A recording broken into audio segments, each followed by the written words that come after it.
Shalom, salam sejahtera untuk kita semuanya, saudara-saudara dimanapun Anda berada. Selamat Sabat.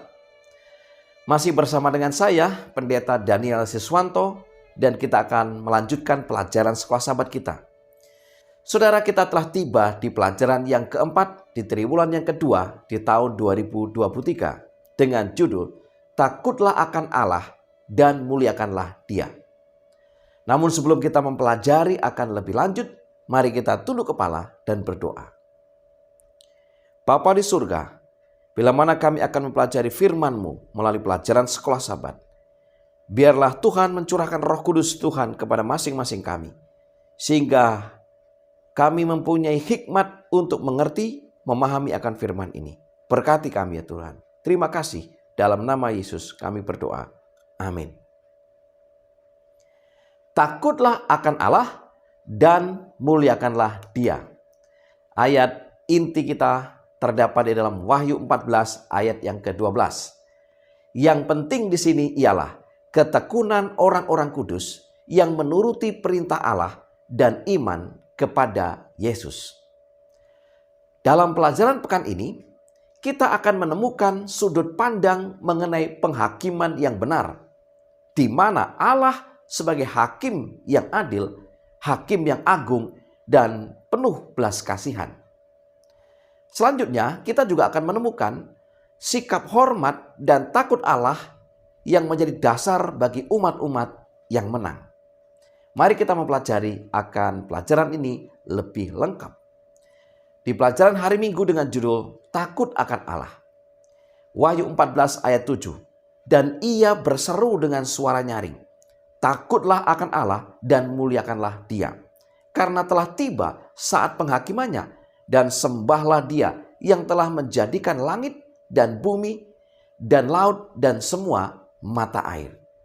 Pertanyaannya adalah, apakah arti takut akan Allah? Yang pertama, kata takut dalam bahasa Yunani adalah phobio. Penggunaan kata ini dalam Wahyu 14 ayat 7 bukanlah ketakutan kepada Tuhan, tetapi ini adalah sebuah penghormatan dan kekaguman kepada Tuhan. Yang kedua, ini adalah sebuah penyampaian pemikiran tentang kesetiaan mutlak kepada Tuhan dan penyerahan penuh kepada kehendak Tuhan. Dan yang ketiga, arti takut akan Allah adalah sikap pikiran yang berpusat pada Tuhan dan bukan berpusat pada diri sendiri. Yang keempat, arti takut akan Tuhan juga merupakan kebalikan dari sikap Lucifer. Apa itu sikap Lucifer? Dalam Yesaya 14 ayat 13 sampai dengan 14 dikatakan, aku hendak naik ke langit, aku hendak mendirikan tahtaku mengatasi bintang-bintang Allah, aku hendak naik mengatasi ketinggian awan-awan, hendak menyamai yang maha tinggi. Dengan kata lain, Lucifer adalah pribadi yang egois. Dia menolak untuk tunduk pada otoritas Allah, malahan ia ingin menduduki tahta Allah. Kemudian, arti takut akan Allah berikutnya adalah berbeda seperti sikap Lucifer, melainkan ini adalah sikap yang ditunjukkan oleh Kristus. Yang di dalam Filipi 2 ayat 6 dan 8 dikatakan begini. Dalam rupa Allah merendahkan dirinya dan taat sampai mati, bahkan mati di kayu salib. Saudara, kalau Lucifer mencoba untuk tidak tunduk pada otoritas Allah, bahkan ingin menduduki tahta Allah, Yesus justru sebaliknya. Dalam roh takut akan Allah, ia taat sampai mati, ia merendahkan dirinya. Inilah arti takut akan Allah. Nah, sederhananya adalah takut akan Allah berarti menempatkan Dia yang terutama dalam pemikiran kita. Hal itu untuk meninggalkan keegoisan dan keangkuhan kita dan untuk menjalani kehidupan sepenuhnya bagi Dia. Ungkapan takutlah akan Allah dalam kitab Wahyu adalah panggilan terakhir Tuhan kepada umat manusia untuk memilih Dia sebagai Tuhan mereka yang mulia dan yang agung, yang akan menang atas kuasa-kuasa jahat yang menentang dia dan rencananya bagi umat manusia. Wahyu 14 ayat 9 sampai dengan 11. Di pelajaran hari Senin dengan judul Takut dan Mentaati Allah. Ulangan 6 ayat 1 sampai dengan 2, firman Tuhan berkata, "Inilah perintah, yakni ketetapan dan peraturan yang aku ajarkan kepadamu atas perintah Tuhan Allahmu untuk dilakukan di negeri kemana kamu pergi untuk mendudukinya, supaya seumur hidupmu engkau dan anak cucumu takut akan Tuhan Allahmu dan berpegang pada segala ketetapan dan perintahnya yang kusampaikan kepadamu, dan supaya lanjut umurmu." Selanjutnya, Pengkhotbah 12 ayat 13 sampai dengan 14 mengatakan, "Akhir kata dari segala yang didengar ialah, takutlah akan Allah dan berpeganglah pada perintah-perintahnya, karena ini adalah kewajiban setiap orang. Karena Allah akan membawa setiap perbuatan ke pengadilan yang berlaku atas segala sesuatu yang tersembunyi, entah itu baik, entah itu jahat." Saudara-saudara yang dikasih Tuhan, takut akan Allah adalah sikap hormat yang menuntun kita kepada ketaatan. Seruan mendesak surga adalah agar mereka yang diselamatkan oleh kasih karunia mematuhi perintah-perintah Allah. Efesus 2 ayat 8 sampai dengan 10. Kasih karunia tidak membebaskan kita dari menaati perintah-perintah Allah. Injil membebaskan kita dari penghukuman hukum Taurat. Roma 8 ayat 1. Namun demikian bukan dari tanggung jawab kita untuk mematuhinya. Dengan kata lain saudara, ketika kita menerima kasih karunia Allah, bukan berarti kemudian kita bebas melakukan segala sesuatu sesuai dengan kehendak hati kita. Tidak.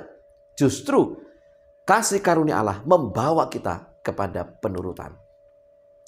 Saudara, kasih karunia tidak hanya membebaskan kita dari rasa bersalah di masa lalu kita, tetapi juga memperdayakan kita untuk menjalani kehidupan yang patuh secara ilahi di masa sekarang. Pertanyaannya adalah, apakah keselamatan oleh kasih karunia meniadakan hukum Allah, atau meminimalkan penurutan, atau apakah penurutan adalah legalisme? Yang pertama, Kristus dalam kitab suci tidak pernah menuntun kita untuk meremehkan hukumnya yang merupakan salinan dari karakternya. Yang kedua, Kristus dalam kitab suci tidak pernah menuntun kita untuk meminimalkan doktrin-doktrin kitab suci yang mengungkapkan dengan jelas siapa dia dan rencananya bagi dunia ini. Yang ketiga, Kristus dalam kitab suci tidak pernah menuntun kita untuk mengurangi ajarannya menjadi kata-kata saleh yang tidak penting. Kristus adalah perwujudan dari semua doktrin kebenaran. Yesus adalah kebenaran yang berinkarnasi. Dia adalah doktrin yang dijalani. Seruan terakhir kitab Wahyu memanggil kita melalui iman dalam Yesus untuk menerima kepenuhan dari segala sesuatu yang Dia tawarkan. Itu artinya memanggil kita untuk takut akan Allah yang diungkapkan melalui iman pada kuasa penebusannya untuk memperdayakan kita menjalani kehidupan yang saleh dan patuh. Di pelajaran hari Selasa dengan judul Menjalani Kehidupan yang Berpusat kepada Allah. Matius 6 ayat 33, firman Tuhan berkata, "Tetapi carilah dahulu kerajaan Allah dan kebenarannya, maka semuanya itu akan ditambahkan kepadamu." Selanjutnya Kolose 3 ayat 1 sampai dengan 2. "Karena itu, kalau kamu dibangkitkan bersama dengan Kristus, carilah perkara yang di atas, di mana Kristus ada, duduk di sebelah kanan Allah. Pikirkanlah perkara yang di atas, bukan yang di bumi."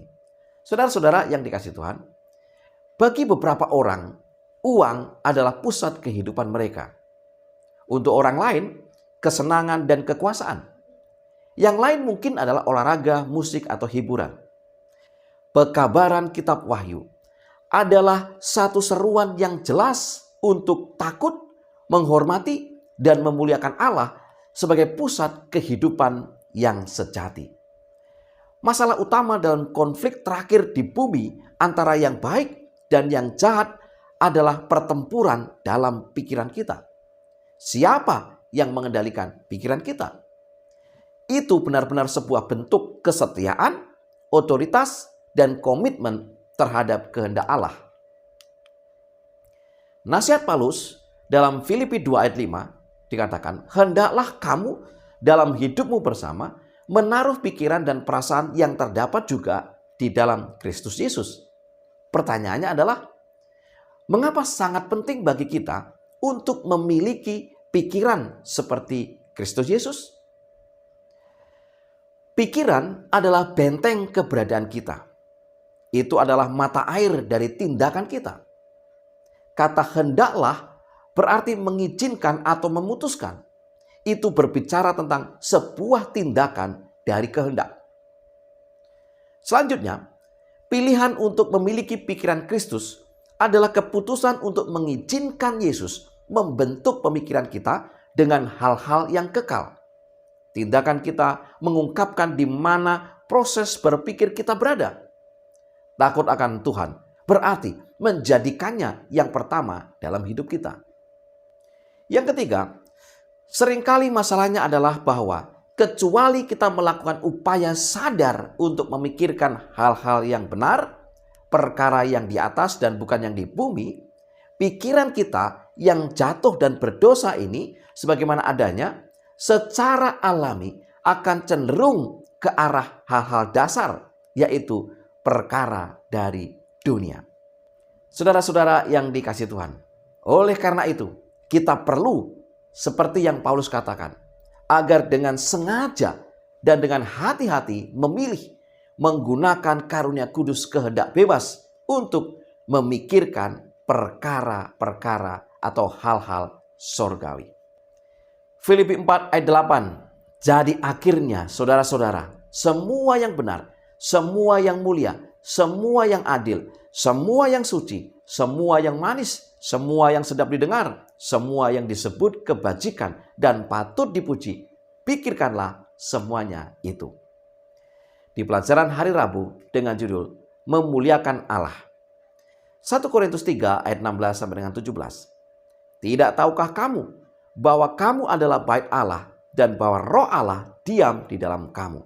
Jika ada orang yang membinasakan bait Allah, maka Allah akan membinasakan dia. Sebab bait Allah adalah kudus dan bait Allah itu ialah kamu.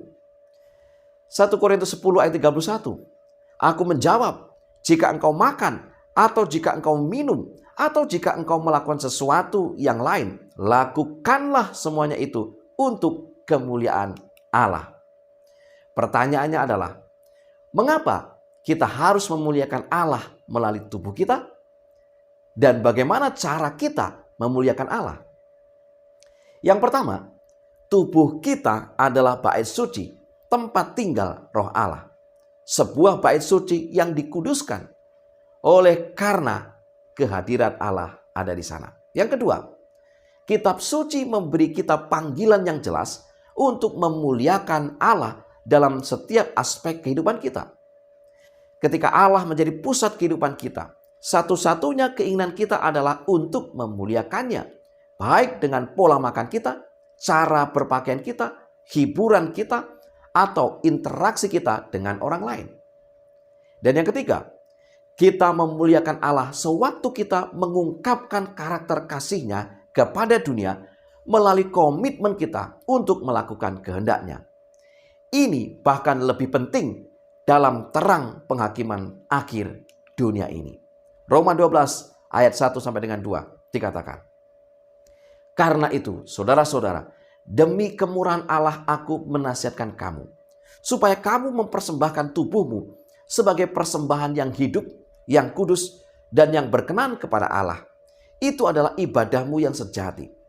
Janganlah kamu menjadi serupa dengan dunia ini, tetapi berubahlah oleh pembaruan budimu, sehingga kamu dapat membedakan manakah kehendak Allah, apa yang baik, yang berkenan kepada Allah, dan yang sempurna.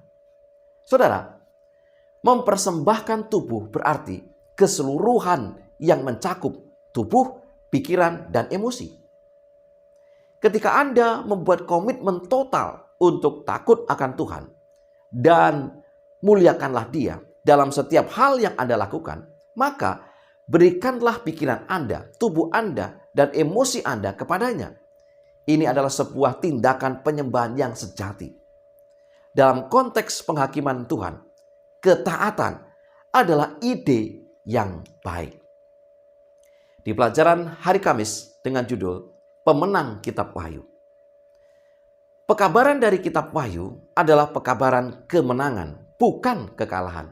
Itu berbicara tentang umat yang menang melalui kasih karunia Tuhan dan melalui kuasanya. Dalam penglihatan mengenai 7 jemaat yang menggambarkan gereja Kristen di abad pertama sampai ke masa kita, Wahyu 2 sampai dengan 3, ada umat percaya di setiap generasi seperti yang dikatakan Yohanes, menang. Pada akhirnya, barang siapa yang menang akan memperoleh semuanya itu. Wahyu 21 ayat yang ke-7. Ini adalah kemenangan melalui Yesus Kristus yang memiliki kehidupan sempurna dengan kesalehan yang sempurna, dan itu saja yang memberi mereka janji kehidupan kekal. Kasih karunia ajaib itu mengubahkan, membarui hidup dalam kehidupan orang percaya. Bagaimana Yesus menjadi pemenang? Yesus telah menang atas tipu muslihat iblis. Dia menghadapi godaan dengan percaya pada janji-janji Allah, menyerahkan kehendaknya kepada kehendak Bapa dan bergantung pada kuasa Bapa. Ibrani 4 ayat 14 sampai dengan 16. Selanjutnya, Yesus menjadi pemenang adalah ketika Yesus menjadi pengantara imam besar yang saleh, tanpa salah dan noda, dan terpisah dari orang berdosa. Ibrani 7 ayat 25 dan 26. Pertanyaan berikutnya adalah, bagaimana kita dapat menang melawan tipu muslihat iblis? Yang pertama, Wahyu 14 ayat 12 menggambarkan umat Allah yang setia di akhir zaman yang menang, yang mentaati perintah-perintah Allah melalui iman Yesus. Yang kedua, kualitas imanlah yang memampukan Kristus untuk menang atas godaan iblis yang paling berat. Iman adalah karunia yang diberikan kepada setiap orang percaya. Ketika kita menjalankan iman yang Roh Kudus masukkan ke dalam hati kita, iman itu tumbuh. Kita menang bukan dengan kemampuan kita, bukan dengan kemauan kita, tetapi dengan kuasa Kristus yang hidup, yang bekerja melalui kita. Kita menang bukan karena siapa diri kita, tetapi karena siapa Yesus. Yang ketiga, ketika kita percaya kepadanya, memandang kepadanya, bergantung kepadanya, kita bisa menang. Yesus adalah segalanya bagi kita semua. Dan pekabaran 3 malaikat itu adalah tentang Dia. Saudara-saudara yang dikasihi Tuhan, sebagai kesimpulan pelajaran sekolah sahabat kita adalah, yang pertama, takut akan Tuhan berarti menempatkan Dia yang terutama dalam pemikiran kita.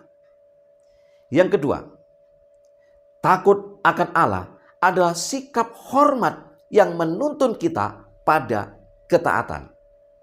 Yang ketiga, dengan sengaja atau sadar dan hati-hati, kita harus memilih menggunakan karunia kudus kehendak bebas untuk memikirkan hal-hal surgawi.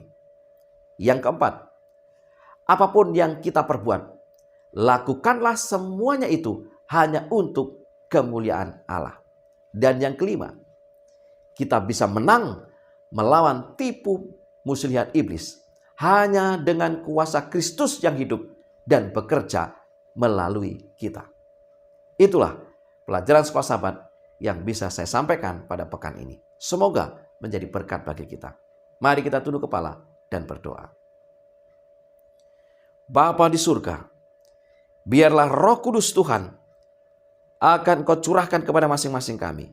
Mengurapi kami, memberikan hikmat, akal budi, sehingga kami mampu memahami akan firman ini dan menjadi pelaku-pelaku firman.